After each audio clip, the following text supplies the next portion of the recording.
Welcome everybody to part 5 of my Unity VR guide. Today, we'll be going over the XR Ray Interactor. We'll learn how to interact with objects that are far away, how to create a UI for VR, and how we can interact with that UI using our Ray Interactor. If you haven't been following this series, no worries. Every part is modular and can be done independently from all the others. Just download the GitHub project provided below, open up the project, and go to the corresponding scene to follow along. If you like a written tutorial, you can also find one in a link below as well. Opening up the project and going to the right scene, which is going to be this Part 5 XR Ray Interactor, we are going to be greeted with this. We have the table, we have the ball, and the ball's a little further back so we can't grab it directly. We're going to have to use a Ray Interactor to grab it. And then we also have our 2 controllers from last time and the completed script from that video. If you haven't gone over that video, don't worry, it's not going to affect anything in this video. So let's make a XR Ray Interactor. Starting off, we could try to add it here, but you'll see that we're only allowed to have one XR base interactor. So instead, we're going to have to create 2 new objects that are attached to the camera offset.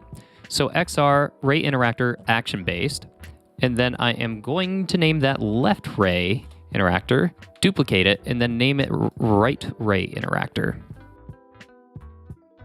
Now, it'd be nice if this was all ready to go, but it's not quite there yet. See, if you drop this down, you're going to notice that none of these are filled out, and yet if we look at our direct interactor hands, they are filled out. So to fix that, we're just going to copy things over. Just right-click here and copy component, and then we're going to go to our left Ray Interactor. I'm going to go ahead and paste that.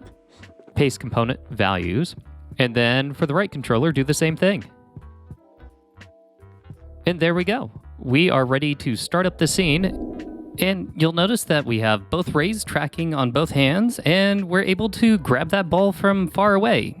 Now, let's head back and try to look at some of these attributes so we can customize these rays a little bit. Coming back to the editor and finding the XR Ray Interactor, we can go over these attributes really quick. We have the interaction manager, again, of course, in charge of interactions between the interactors and the interactable objects. We have the interaction layer mask, so we can determine what it's allowed to interact with. We can also determine if it is able to interact with UI game objects with this. Force grab, that allows you to grab objects from far away. And then we have this interesting control I want to talk about for a second. And what it does is it allows you to move the objects that you've grabbed up and down the array with a thumbstick.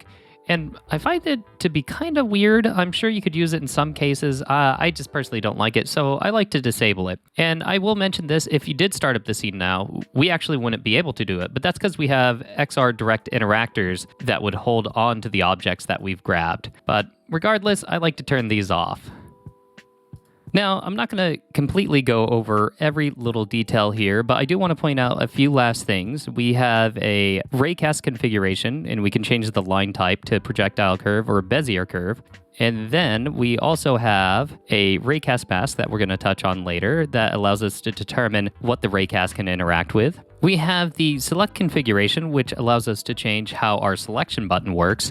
And one thing I really want to point out here is we have the hide controller on select here. Now that's actually not going to work because we instantiate, again, our hand here, and this will determine right here if we hide our hands or not on select. And cruising on down here, we have our audio events and haptic events and interactor events. And for anyone who didn't watch the previous video, this just allows you to add small vibrations with intensity and duration depending on which event you choose, and then also audio events as well. Now, let's talk about the 2 other components that are associated with the XR Ray Interactor. We have a line renderer here, and then we also have the XR Interactor line visual. Now, one thing I really like to do in the XR Interactor line visual is I like to change the invalid color gradient. It's kind of annoying having the giant red line shoot everywhere. So if you click this top here and then you reduce the alpha to 0 and do the same here, and if we start up the scene, you'll notice that the left hand's not really appearing unless I point it at the ball, but the right hand still has that hideous red line.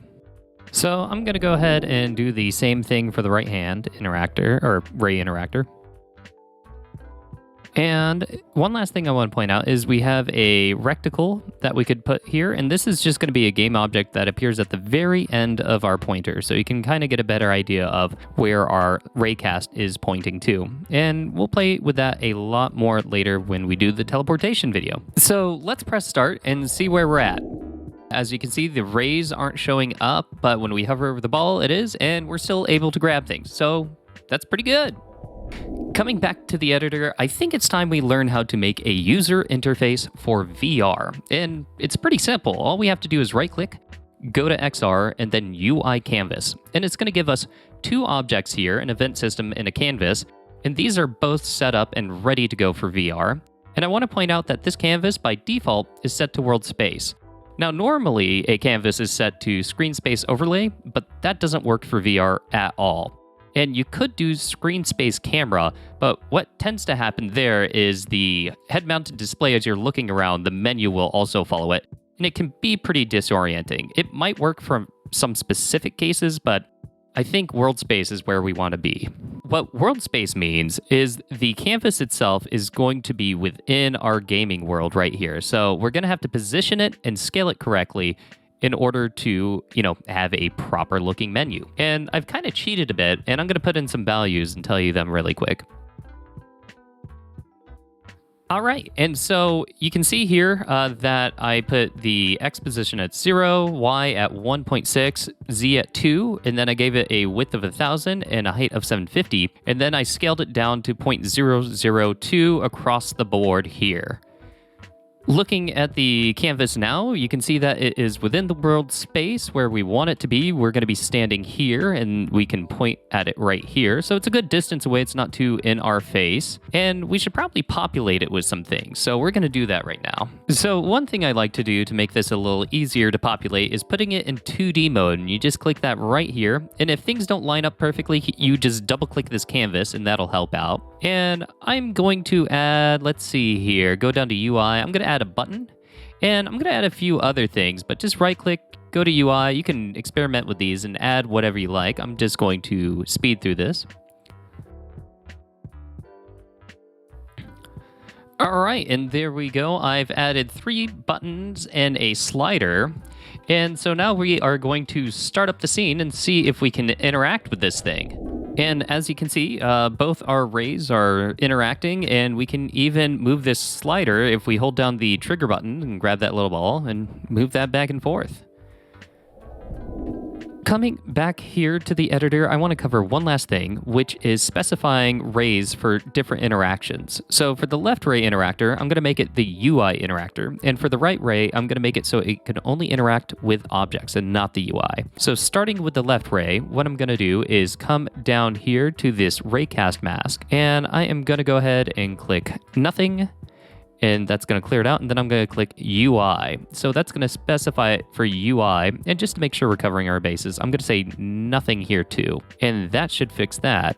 Next is going to be the right ray interactor, and we are going to set that up so it can't interact with UI. And so again, we're going to come down to the raycast mask and uncheck UI, and then we are going to come up here, and you know what, I just want it to interact with the interactable layer. And I am going to say nothing and then interactable. And so if we start up the scene now, we should be able to see that the right hand is only interacting with the ball here, and it can grab it. And the left hand is the only one appearing when we hover over things on the UI and interacting with it. If you found this video helpful, I would really appreciate a like so I can reach more people. And if you haven't yet, consider subscribing, and I will see you in the next one. Bye-bye.